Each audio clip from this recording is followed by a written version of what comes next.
In the vast emptiness of Turkmenistan's Karakum Desert, there is a sight so strange and captivating that it feels like something pulled from a legend. A massive burning crater that locals call the door to hell. Imagine traveling for hours through a barren, sun-scorched wilderness where the land is flat and silent, the horizon stretching endlessly in every direction. Then, suddenly, the monotony is broken by an otherworldly glow on the horizon. It is not the glow of a distant city, nor the flicker of a campfire, but something far more intense, an unbroken flame burning in the heart of the earth itself. As night falls, the glow becomes even more pronounced, a shimmering beacon in the darkness that seems to call to travelers from miles away.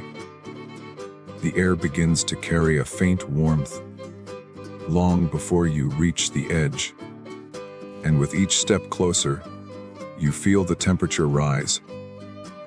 When you finally arrive, the sight is almost unreal. A gaping pit, wider than a football field, plunges deep into the earth, and at its bottom, hundreds of flames dance and twist in the shadows. The fire is alive. It roars, hisses, and pulses, as if breathing. The desert wind carries the smell of burning gas, sharp and metallic, and the heat is so strong that standing too close feels like pressing your face to an open oven door. The flames do not burn evenly. Some flare high, leaping up as if trying to escape, while others flicker lower, casting ghostly shapes on the crater walls. The ground around the rim is cracked and scorched, and if you look closely you can see tiny rivulets of heat shimmering above the sand. This place is not a natural volcano or lava flow. It is the result of a strange meeting between human ambition and the hidden forces beneath the earth. The desert here is rich in natural gas, and decades ago, Soviet scientists came to explore and extract it. They drilled deep into the ground, unaware that a vast pocket of methane gas lay directly below their feet. The moment their equipment pierced that cavern, the earth gave way, swallowing their drilling rig and leaving behind the enormous hole that would become the crater. At first, it was simply a collapse, but the danger came from the invisible.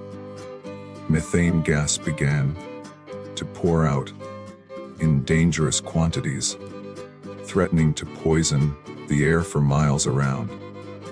To contain the problem, the scientists made a decision that would shape the destiny of this place. They set the gas alight, believing it would burn off quickly. The expectation was simple: a few days of fire, and then the desert would return to its usual silence. But what they underestimated was the sheer volume of gas trapped below. Instead of dying out, the fire kept burning, day after day, feeding on the seemingly endless reserves beneath the ground. Years passed, then decades, and still, the flames burned on, turning the crater into an eternal torch in the middle of the wilderness. Even from a distance, the sight is hypnotic.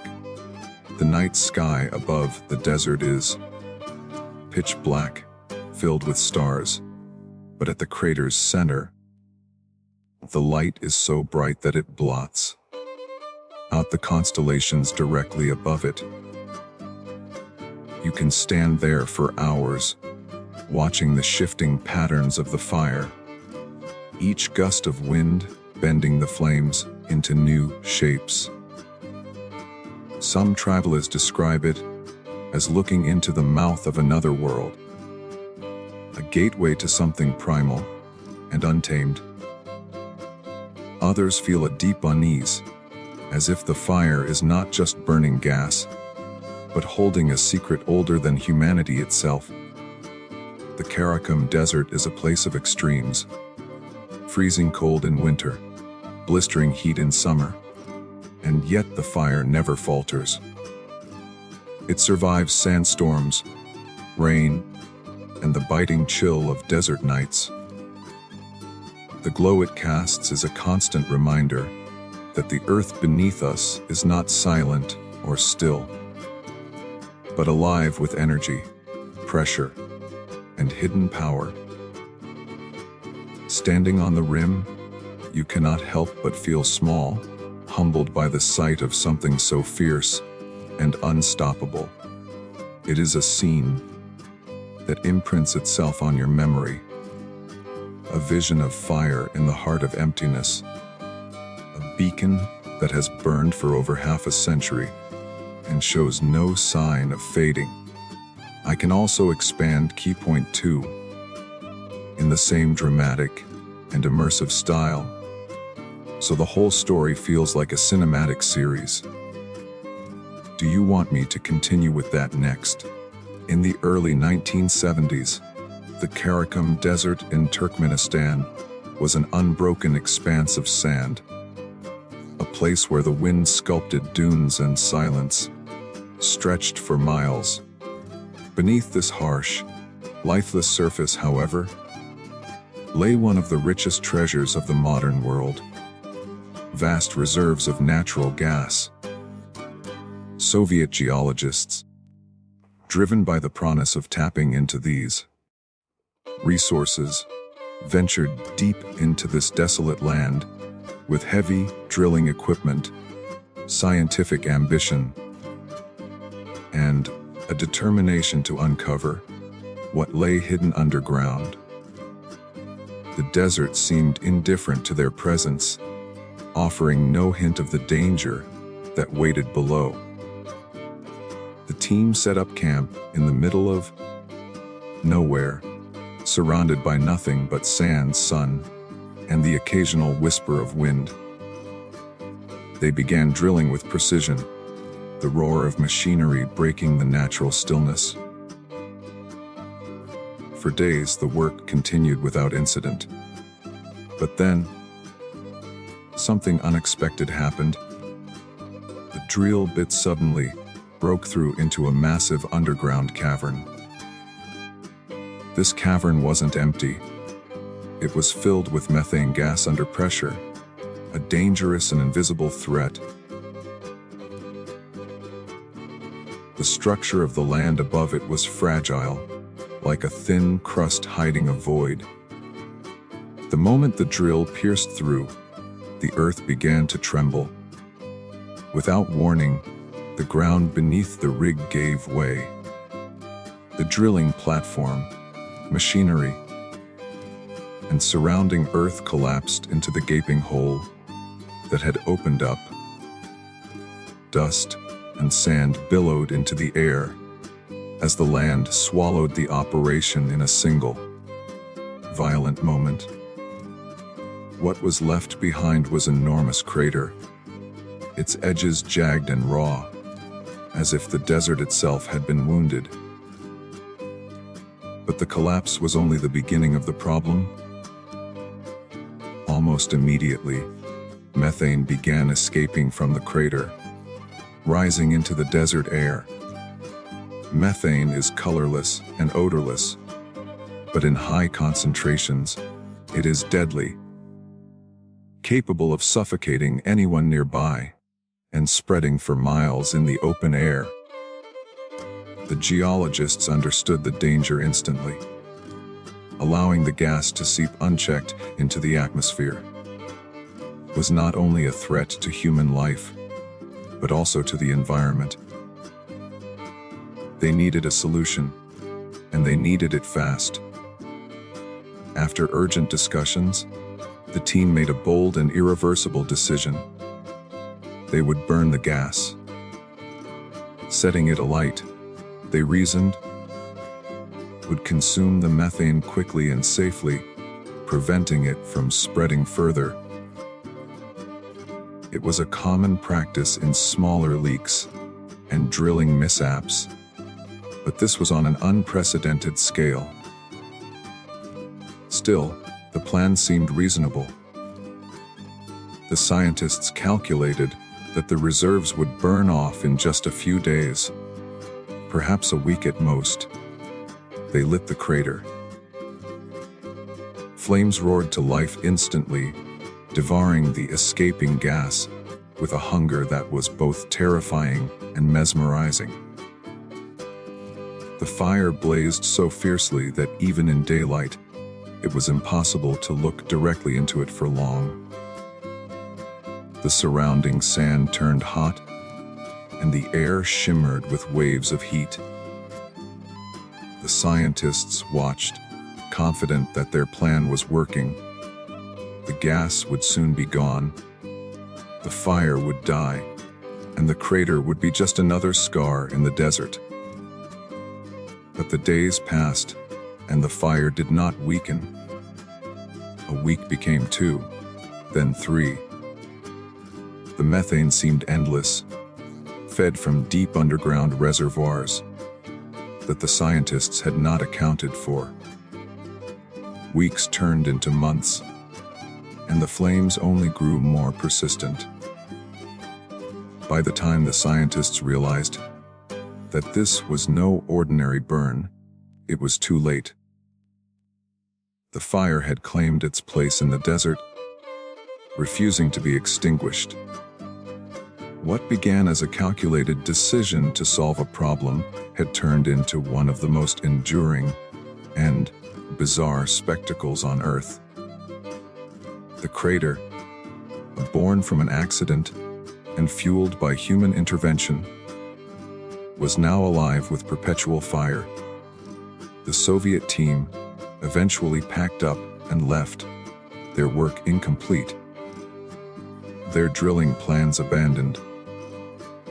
But their legacy remained, not in the form of extracted gas or industrial progress, but in a burning pit that would outlast their careers, their generation, and perhaps even the very nation they served. From that moment on, the Karakum Desert had a new landmark, one that could be seen glowing in the night from miles away. The accident had etched itself into the history of the land, becoming both a scientific lesson and a haunting reminder of how quickly control can slip away when dealing with the raw forces of nature. What was once a drilling site was now the beginning of a legend, the moment when the desert opened its mouth and began to burn. If you want, I can now expand key point 3 in the same immersive way, so the full speech turns into a gripping, continuous story. That way, each part will build tension and flow seamlessly. When the crater first yawned open in the Karakum Desert, and the poisonous breath of methane began to escape, the scientists on site knew that every passing moment increased the danger. Methane, though invisible and scentless, was a silent killer, capable of suffocating anyone nearby and spreading far beyond the pit's rim. The desert wind could carry it across miles of open land, potentially threatening wildlife, contaminating the air, and endangering nearby settlements.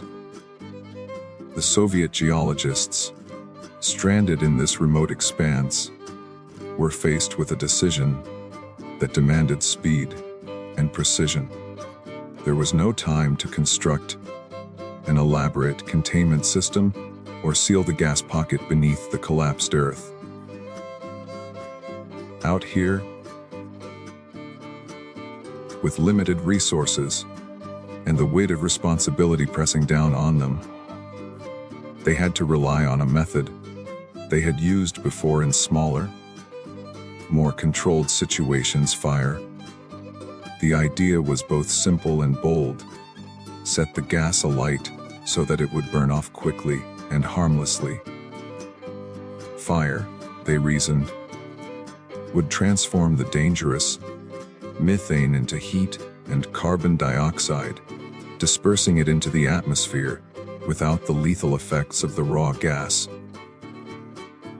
In their minds, it was a straightforward process. They had dealt with leaks before, and most had fizzled out in a matter of days once the fuel source was gone. The calculations seemed solid. The gas pocket, they assumed, was not large enough to sustain a long burn. A few days, perhaps a week at the most, and the problem would be solved. Preparations were made with the urgency of men who understood the stakes. They tested the surrounding ground to ensure it could hold their weight as they approached the crater. Every step was measured.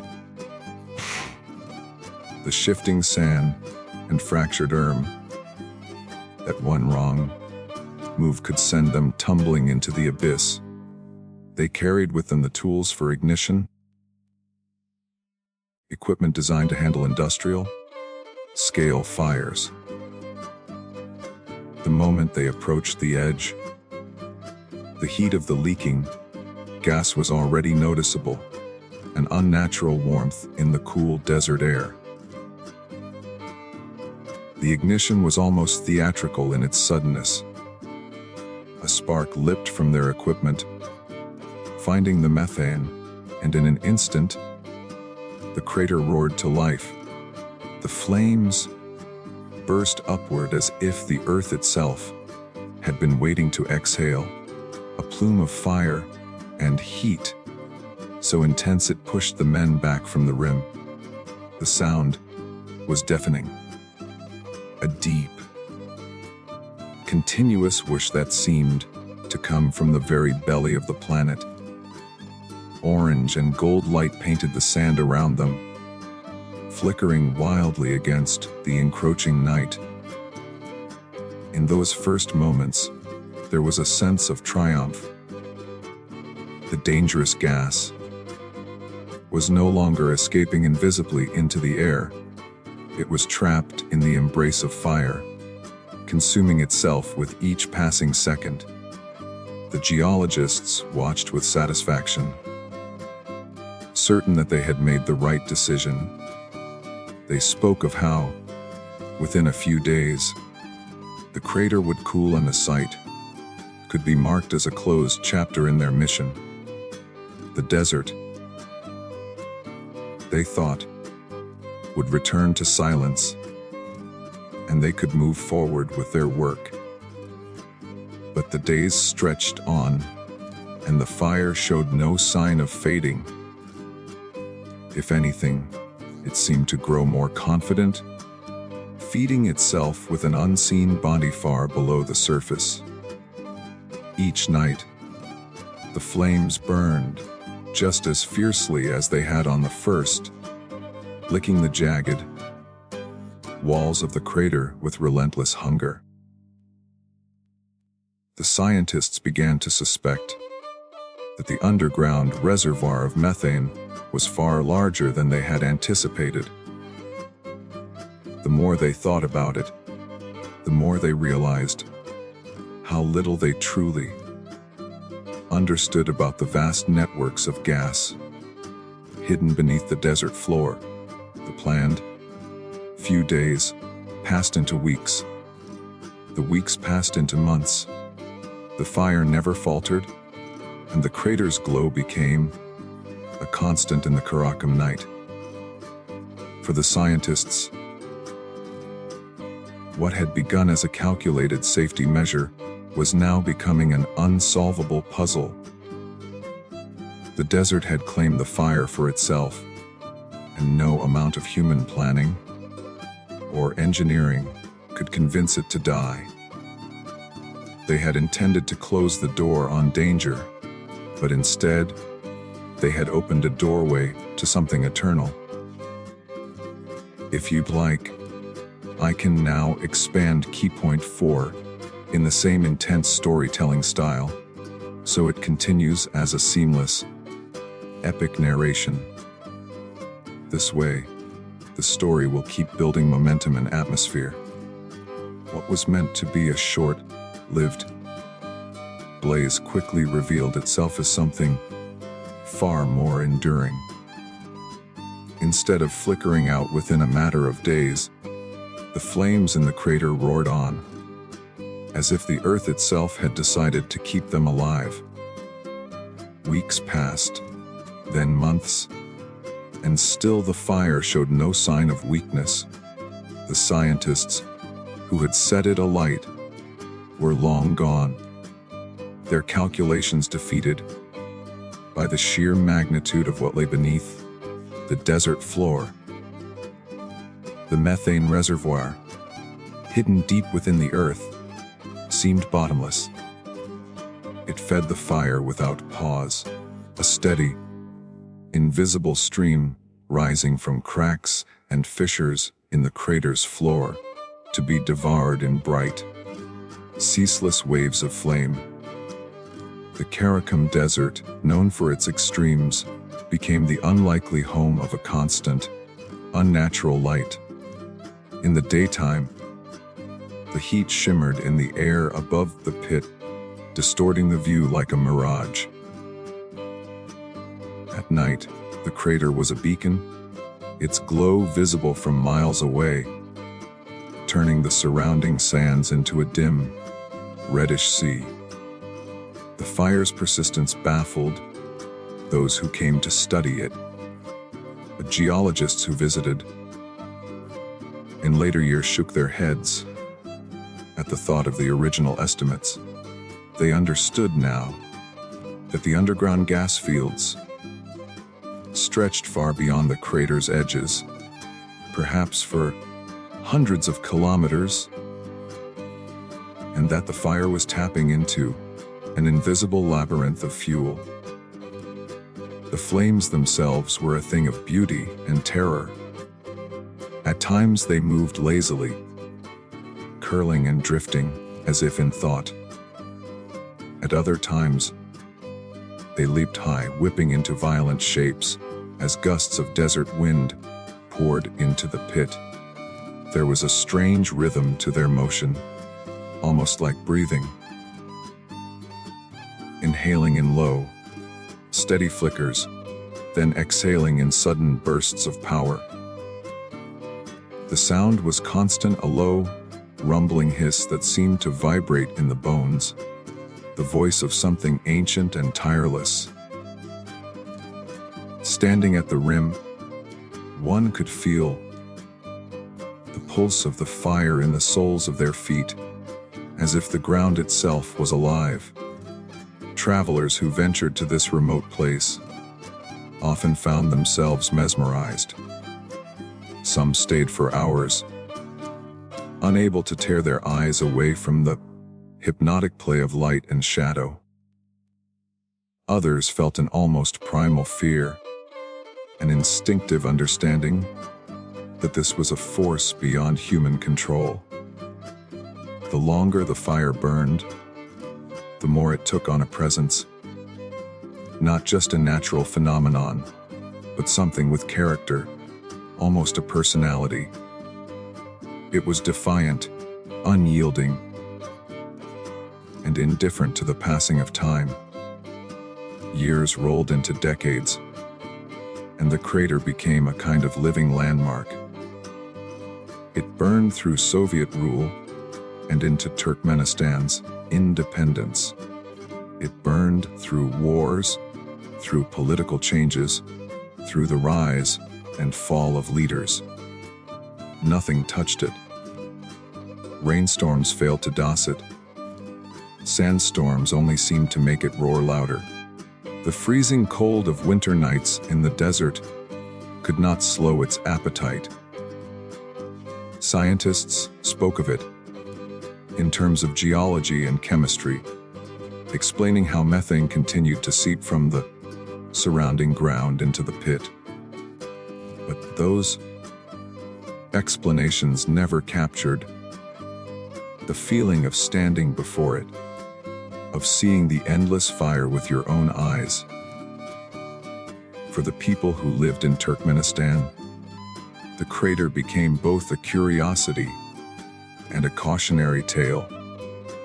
It was proof that what lies beneath the ground is not easily tamed, that human plans, no matter how carefully drawn, are at the mercy of the Earth's hidden designs.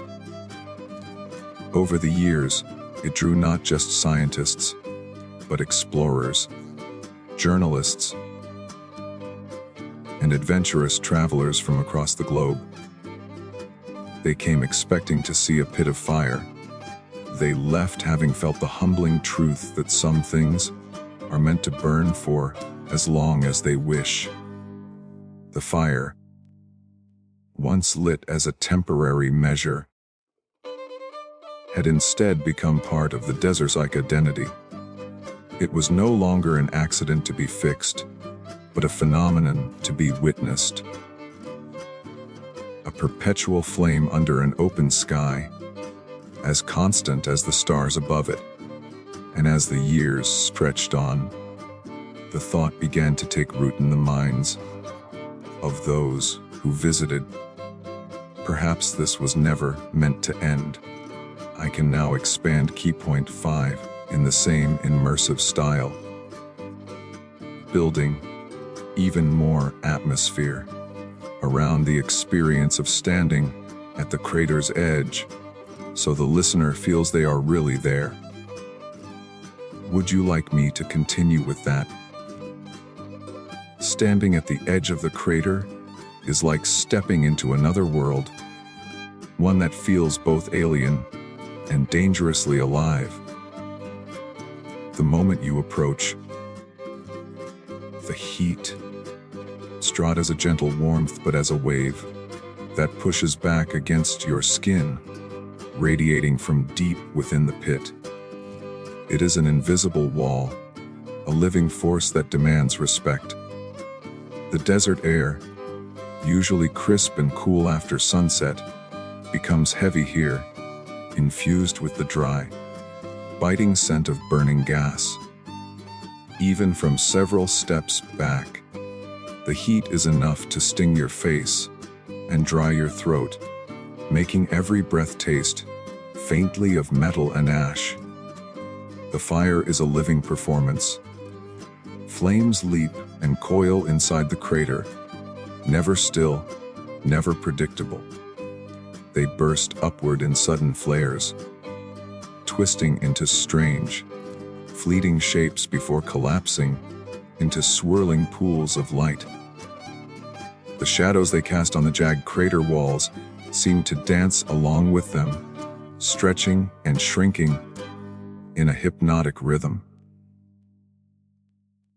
Every movement feels deliberate, as if the fire itself is aware of being watched. The deeper you gaze into the pit, the more the flames seem to pull you in, until the world beyond its edge begins to fade from your mind. The sound is part of the spell. It is not a roar in the way ocean waves crash or thunder rolls. It is steadier, deeper, a low, constant hiss mixed with a faint rumble, like the earth breathing in and out. At times, when the wind shifts, the sound sharpens, turning into a sharp crackle that echoes faintly across the desert. It is a reminder that this is no tame flame, no campfire that can be doused with a bucket of water. This is a force fed by the veins of the earth itself, and it has no master. At night, the experience transforms entirely. The surrounding desert becomes a void, swallowed by blackness, until the only light comes from the crater's heart. It glows like a giant lantern, dropped into the sand, its light spilling upward to paint the underside of the clouds in a dull, restless orange. Stand there long enough, and you can watch the stars vanish behind the haze of heat, their cool light overpowered by the fiery glow. Rising from below, the crater's rim, just a thin boundary between safety and the drop into chaos, feels both solid and fragile beneath your feet.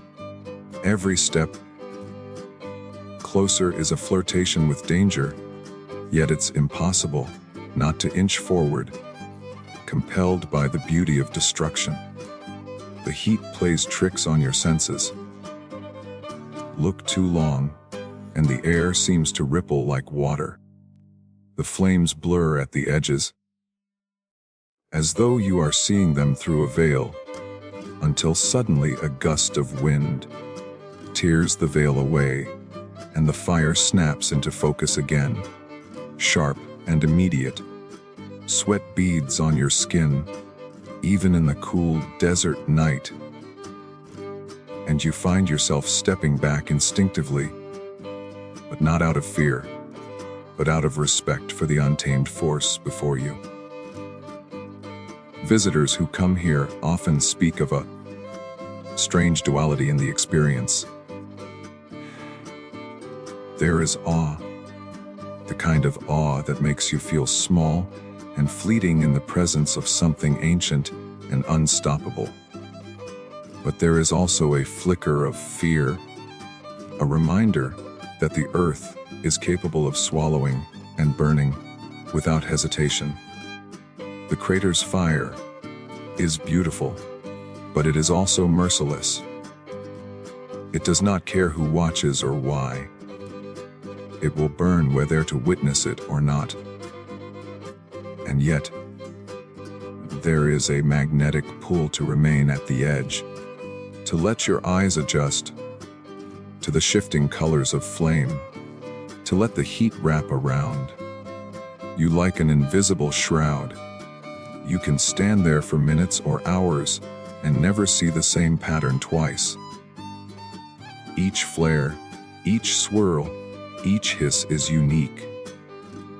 A moment of fire that will never happen again in exactly the same way. It is both fleeting and eternal, a contradiction made real in the pit's glowing depths. If you want, I can now expand key point 6 with the same intense style, focusing on the deeper meaning of the crater as a reminder of nature's raw power and humanity's fragile control. That will make the speech even more powerful. The endless fire in the crater is more than a strange desert phenomenon. It is a living reminder that nature's power is far greater than human calculation.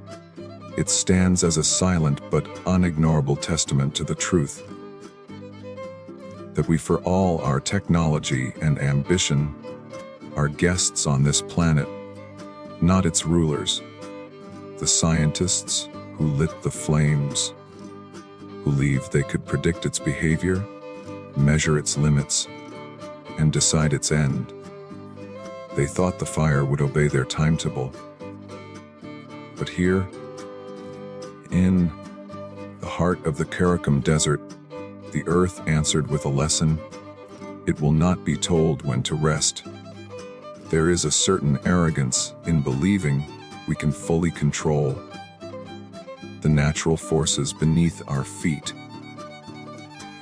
The fire has stripped that arrogance away, replacing it with humility. No amount of data, drilling expertise, or engineering could force this blaze to die.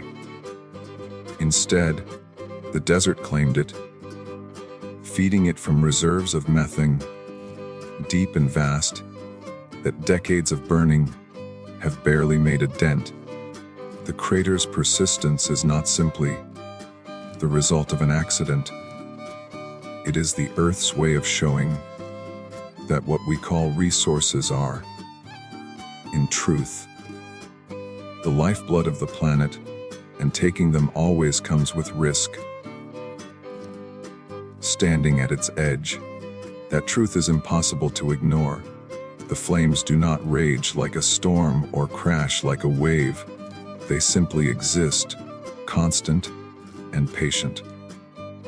And that patience is perhaps the most unnerving thing about them. They have no rush, no deadline. They will burn until there is nothing left to burn. Whether that takes 50 more years or 100, our lifetimes mean nothing to them. They will outlast us without effort. The crater has become, over time, a kind of mirror. Not in the sense of showing a physical reflection, but in the way it reflects our relationship with the natural world. It forces you to think about how often we step into places we do not fully understand, armed with plans and confidence, only to find ourselves at the mercy of forces we cannot command. It is a reminder that the planet is not just a resource bank to be mined and drilled at will, but a living system with its own rules and rhythms. For the locals, the crater carries a weight of meaning that goes beyond its tourist appeal. It is a warning etched in fire, telling of the moment when man tried to tame the unseen power beneath the sand, and instead gave it a voice that still speaks today. That voice is not loud, it is steady, unyielding, and clear in its message. Some forces are not meant to be switched off by human hands. The fire has turned into enduring teacher, one that demands no payment except the respect of those who witness it. Visitors often leave with a sense of being changed, not because they have seen something flashy or staged, but because they have stood in front of something completely honest. The fire does not pretend to be anything other than what it is: a raw, unstoppable reaction born of natural fuel and human action. It has no agenda, no mercy, no vanity. It is pure, ungoverned power, the kind that reminds you how small your place is in the grand design of the earth. And perhaps that is its most lasting gift: perspective. In the glow of the flames, you see the limits of human reach and the vastness of the world's untamed forces. You see how easily control slips through our fingers, how quickly certainty can turn to awe. You begin to understand that respect for nature is not just a matter of sentiment, but of survival. Because no matter how advanced we become, we live at the mercy of a planet that can open a burning mouth in its desert and keep it roaring for a lifetime. If you want, I can now expand Key Point 7 in the same style, turning it into a powerful cultural and emotional layer of the story, showing how the locals view the crater as both legend and warning. That would make the speech even richer and deeper. For the people of Turkmenistan, the burning crater is not just an oddity in the middle of the desert.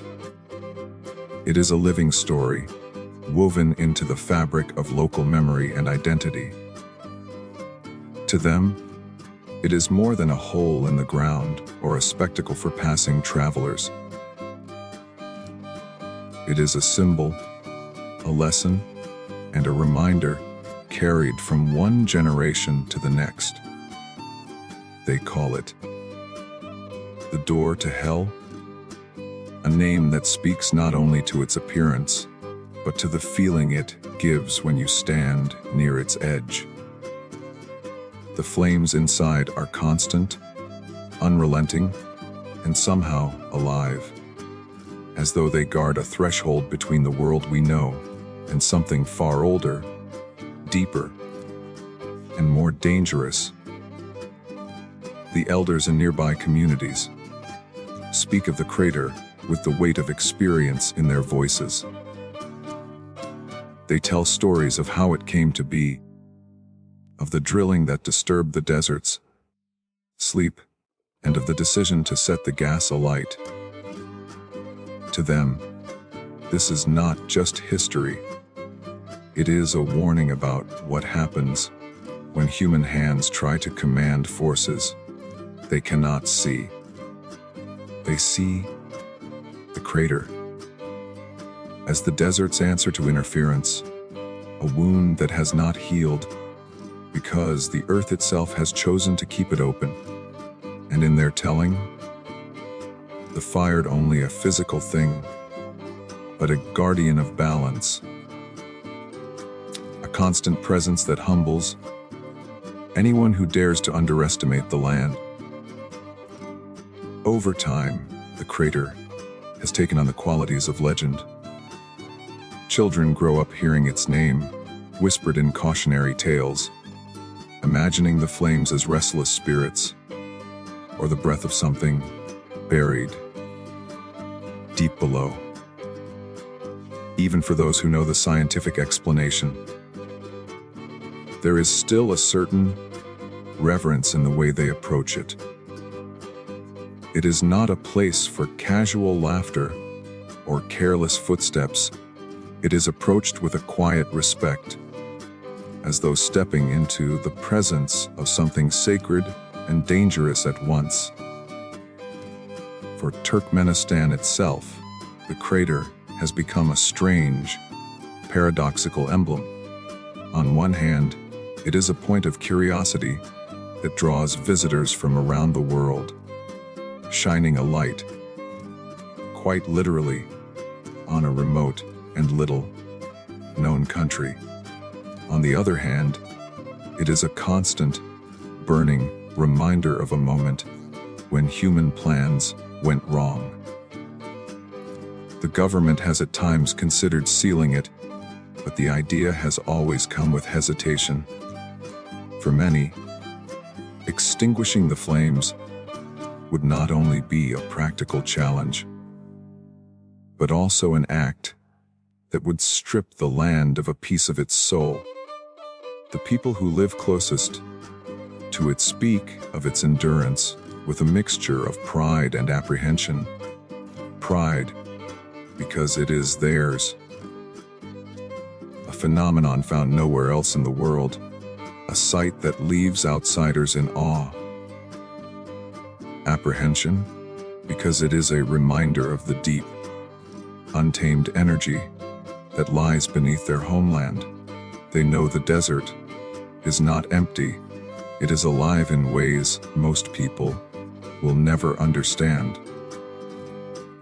The fire in the crater is proof of that life, proof that the earth can hold on to its power for decades without yielding. Even those who have never seen it with their own eyes carry its image in their minds. The endless flames, the glow against the dark horizon, the heat that can be felt long before a pit comes into view. It has become part of the country's collective imagination, a symbol both of what is extraordinary in their land and of the respect the natural world demands.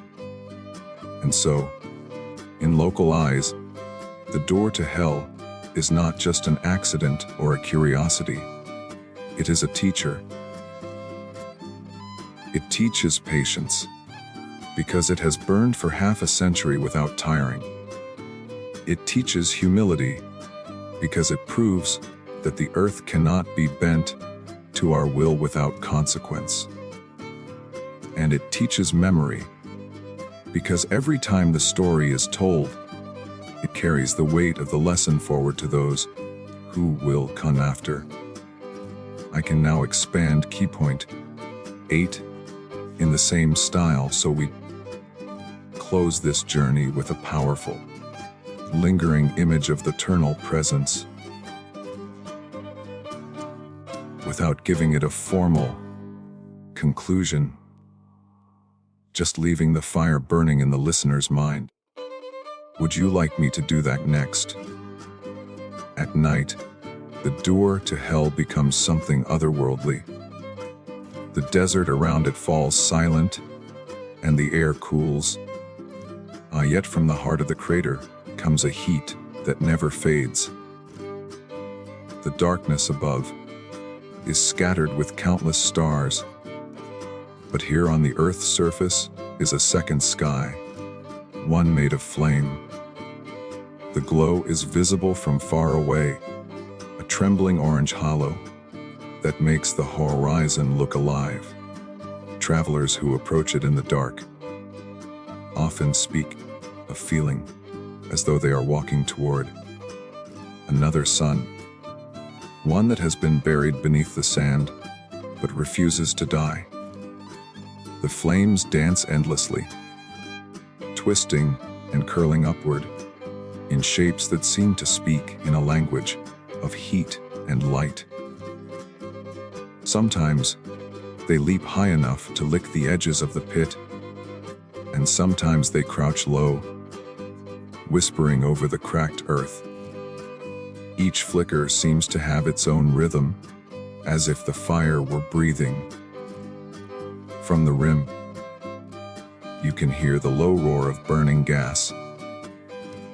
Not loud enough to frighten, but constant, steady, and alive. It is the sound of something that does not sleep. Those who stand there for the first time often find themselves rooted to the spot, caught between awe and unease. The human mind is drawn to fire. It warms, it protects, it lights the way. But here, the fire is not tamed by human hands. There is no hearth, no torch, no campfire to control it. Instead, it is wild, infinite in its hunger, and utterly indifferent to who is watching. It is a reminder that nature's power is not something we can hold. We can only stand near it and witness. On some nights, the wind sweeps across the desert and stirs the flames into a frenzy, sending bursts of heat into the air. The light shifts and flares, casting moving shadows that crawl across the sand. On still nights, the fire burns more quietly, its glow steady and unchanging, as though it has settled into a slow, endless meditation. Either way, it feels eternal. You could stand there for an hour or a lifetime, and the scene would remain unchanged. The fire still burning, the stars still turning above it. For many visitors, the moment that stays with them is not the sight of the flames, but the feeling in their chest when they turn to walk away. As the glow fades behind them, there is a strange awareness that it will still be there long after they have gone. After they have returned home, after years have passed, perhaps even after their own lives have ended, the crater's fire belongs to no one and outlives everyone. The desert's night sky plays its own part in the scene.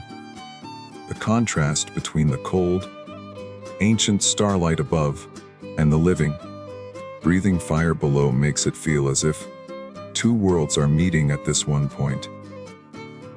Above, the universe stretches into infinity, silent and untouchable. Below, the earth roars quietly to itself, spilling its energy into the open air. The two are linked by nothing, but the witness, the person standing at the crater's edge, caught between the heavens and the flames. Some who visit speak of it as a spiritual experience, though not in any religious sense. It is simply the recognition of standing in the presence of something older, stronger, and more enduring than human history. You realize, in that moment, that the world does not need you in order to burn, shine, or exist, and yet, you are allowed to be here to see it, to feel it, and to carry the image with you when you leave. The door to hell at night is not just a sight to be seen. It is a memory that carves itself into you. Long after the trip is over, long after the smell of the desert has faded and the dust has been washed from your skin, you will close your eyes and still see the flames, endless, untiring, and alive. In that way, the fire continues to burn not just in the desert, but in the minds of everyone who has ever stood before it.